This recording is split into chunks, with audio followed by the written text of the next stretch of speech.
नमस्ते निकाय। मैं सर्वेश कुमार सिंह चंचल हाथ के विषय में आपको काफ़ी जानकारी दी है। इसके साथ में हाथों के रेखाओं, ग्रहों, पर्वतों के साथ में कुछ चिन्ह ऐसे होते हैं वो अपनी एक अलग महत्व रखते हैं, जिसमें तिल का विशेष महत्व माना जाता है। तिल जिस स्थान पर आता है उस ग्रह को अपने शुभ अशुभ फलों से प्रभावित करता है। इसके लिए हम चिन्ह कहाँ पर तिल के आए हुए हैं उनका अध्ययन करेंगे और उसके साथ में हाथ में पर्वत कौन से उच्च के होने चाहिए साथ में उनका भी अध्ययन करते चलेंगे, जिससे कि हमें ये ज्ञात होगा कि हम तिल और हाथों के पर्वत के और रेखाओं के कॉम्बिनेशन से कैसे अपने जीवन के भविष्य को निर्धारित कर सकते हैं। इसी क्रम में सबसे पहले हम अगर देखते हैं किसी व्यक्ति की अगर दाहिने दंड में जो कंधे से कोहनी तक का हिस्सा होता है दंड कहलाता है, और महिलाओं के बाएं हिस्से में जो भी लक्षण बताएंगे पुरुषों के दाहिने हिस्से में उनको महिलाओं या युवतियों के बाएं हिस्से में माना जाएगा। तो अगर दाहिने दंड में किसी के तिल या मस्सा या लाल तिल है तो ऐसे जातक जो होते हैं वो शत्रु विजय कारक लक्षण बनाते हैं। साथ में अगर मंगल उच्च का है और मंगल पर मेंटल लाइन गई हो और एक मंगल रेखा निकली हो, ऐसे में माना जाता है कि ऐसे जातक जो होते हैं वो शत्रु विजय कारक योग बनाते हैं, यानी उनके सामने शत्रु परास्त हो जाता है। लोग अपनी बड़ी योजनाएं बनाकर नुकसान करने के लिए आते हैं और सामने आकर अपनी योजनाओं को ही भूल जाते हैं। ऐसा लक्षण माना जाता है, इसको ये विलक्षण योग माना जाता है।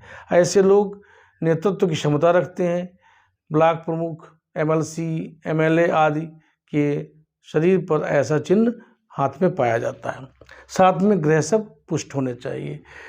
यदि किसी व्यक्ति के हाथ में तलवे में पैर के कोई भी या पैर के हिस्से में तिल का निशान है तो ऐसे लोग जो होते हैं वो मुख्य तौर से भ्रमणकारी जीवन होता है और वो एक स्थान से दूसरे स्थान तक अपना कार्यक्षेत्र तय करते हैं। व्यवसाय भी उनका जो ऐसा होता है फील्ड वर्क होता है जिसमें वो अपने इस कार्य क्षेत्र में सफल होते हैं और अपने बढ़ते हैं आगे। लेकिन इसके साथ में अगर किसी व्यक्ति के जंघा पर तिल है तो ये कामुक प्रवृत्ति का द्योतक है और ये लांछन योग भी बनाता है। ऐसे जातक जो होते हैं उनको लांछन यानी किसी अपमान का भी सामना करना पड़ सकता है, ऐसी स्थितियों को माना जाता है।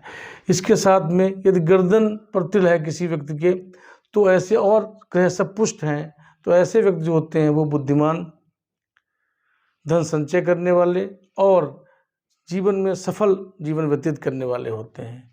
इसके अतिरिक्त अगर किसी व्यक्ति के बाएं गाल पर तिल है और ऐसे जिनके लोगों को बाएं हाथ पर तिल होता है उनकी अधिकतर हमने जो देखा है कि हाथ में भाग्य रेखा और सूर्य रेखा या तो अभाव होता है या बहुत ही धीमे चलती हैं। ऐसी स्थितियों में माना जाता है कि ऐसे लोगों के पास धन का अभाव रहेगा और बहुत परिश्रम करने के बाद, संघर्ष करने के बाद उनको धन की प्राप्ति होती है। ये कष्टकारी तिल का लक्षण माना जाता है। यदि किसी व्यक्ति के बाएं गाल पर तिल है और रेखाएं भी पुष्ट हो गई हैं अपने स्थान पर तो ऐसे माना जाता है कि ऐसे व्यक्ति जो होते हैं वो जीवन में बुद्धिमान होते हैं और अपनी उन्नति अपने युवावस्था में ही वो कर लेते हैं। हाथ की पुष्टता उसके साथ में होना अनिवार्य माना जाता है। यदि किसी जातक के बाएं कान पर तिल है तो बाएं कान जो होता है वो दीर्घायु कहलाता है, लेकिन साथ ही साथ एक मिथक और भी साथ में है कि ऐसे लोग जो हैं वो जीवन तो लंबा जीते हैं लेकिन उनका लंबा जीवन बीमारियों के साथ गुजरता है। अगर हाथ के रेखाएं पुष्ट नहीं है, अगर किसी व्यक्ति के हाथ में मंगल रेखा नहीं है और बाएं कान पर तिल है तो ऐसे जातक दीर्घायु तो होते हैं लेकिन उनके साथ में उनका स्वास्थ्य जीवन भर खराब रहता है और उस खराब जीवन में ही एक लंबा जीवन व्यतीत करते हैं। ये एक कष्टकारक लक्षण भी माना जाता है। यदि किसी जातक के दाएं कान पर तिल हो तो ऐसे में जातक माना जाता है कि ऐसे लोग जो होते हैं वो सरल और युवा अवस्था में और पूरा हाथ का जो शेप है वो नॉर्मल हो, अच्छी स्थिति में हो, तो ऐसे लोग जो होते हैं युवा अवस्था में ही अपनी सफलता प्राप्त करते हैं और सफलताओं को क्रम से आगे बढ़ते हुए जीवन को अच्छी तरीके से जीते हैं। सिर के दाएं हिस्से में अगर है और उंगलियां पर्याप्त लंबाई लिए हुए, अंगूठा मजबूत है, तो ऐसे लोग धनवान होते हैं और अपने जीवन में बहुत अधिक पैसा पैदा करने के साथ में समाज में एक प्रतिष्ठा और स्थान प्राप्त करते हैं। अब आता है चिन्ह भौहों के मध्य में अगर किसी व्यक्ति के है तिल का निशान या हल्का छोटा सा मस्सा का निशान है और साथ ही साथ में शुक्र, मंगल, चंद्र और बृहस्पति के क्षेत्र उच्च हैं, तो ऐसे लोग दीर्घायु होते हैं, उदार स्वभाव के होते हैं और धार्मिक मामलों में बढ़ चढ़ के हिस्सा लेते हैं। ऐसे लोगों का जो कान के नीचे का हिस्सा होता है ये भारीपन लिए होता है थोड़ा सा, ये भी एक लक्षण इसके साथ में ही माना जाता है। ऐसे लोग भी धार्मिक विचार के और अपने विचारों द्वारा समाज को दिशा देने वाले होते हैं, समाज का कल्याण करने वाले होते हैं। ऐसे ही नासिका के बाईं तरफ अगर देखा जाए तो नासिका के बाईं तरफ जो है हमने जिन लोगों के तिल या मस्सा देखा है, जिन जातकों के, उनके हाथ में हमने भाग्य रेखा का उदय और सूर्य रेखा का उदय हृदय रेखा से देखा। ऐसे लोगों को बहुत संघर्ष करना पड़ता है और जीवन के 30वें वर्ष के बाद में यानी 30 से 32 के बीच में उनकी संघर्ष को विराम मिलना शुरू होता है और सफलताएं प्रारंभ होती हैं, और लेकिन उनको किसी कार्य के लिए बहुत अधिक प्रयत्न करना पड़ता है।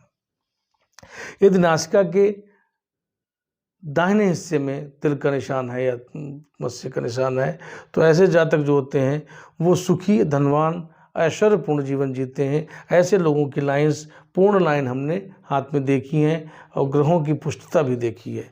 अब जो सबसे मुख्य आता है, जिसके लिए जातक हमसे कई बार प्रश्न पूछे हैं और कई बार उनके हमने चेहरों पर सैकड़ों लोगों के हाथ देखा और उनके चेहरे पर ये चिन्ह देखा, तो जब हमने उनसे पूछा कि आपने लव मैरिज की है तो इस बात की पुष्टि हुई और उसको हम आप में शेयर करना चाहते हैं। ऐसे जातक जिनके होंठ, युवतियों के होंठ के ऊपर जिनके तिल का निशान हो, अगर वो गुलाबीपन लिए हुए हैं तो और भी शुभ है, और बालों में करलीपन हो, साथ ही साथ हृदय स्थान पर भी कहीं पर अगर तिल का निशान है गुलाबी, तो ऐसी युवतियों की लव मैरिज निश्चित रूप से होती है। ये माना जाता है कि उनके अंदर प्रेम की बहुत अधिक क्षमता होती है, साथ ही साथ वो विलासीपूर्ण जीवन जीने के लिए आतुर रहती हैं। ऐश्वर्य, विलासिता और प्रेम ये उनका मुख्य लक्षण होता है।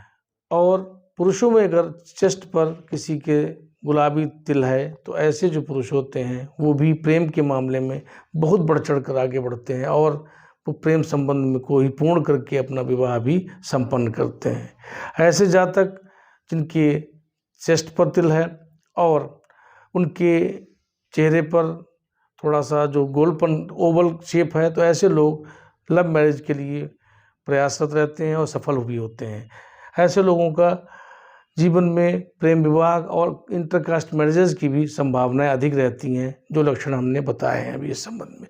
यदि किसी के होंठ के नीचे के हिस्से में तिल या मस्सा है, तो ऐसे लोगों को धन का अभाव रहता है, जीवन में संघर्ष रहता है और परिश्रम से वो लोग धन अर्जन कर पाते हैं। जीवन में उनको आवश्यकता से अधिक कार्य क्षेत्र में परिश्रम करना पड़ता है।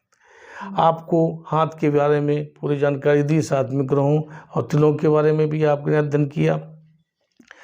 आपको हमारा वीडियो अच्छा लगा हो तो आप लाइक करिए, सब्सक्राइब करिए और अपने दोस्त और फ्रेंड्स के बीच में शेयर करिए। धन्यवाद।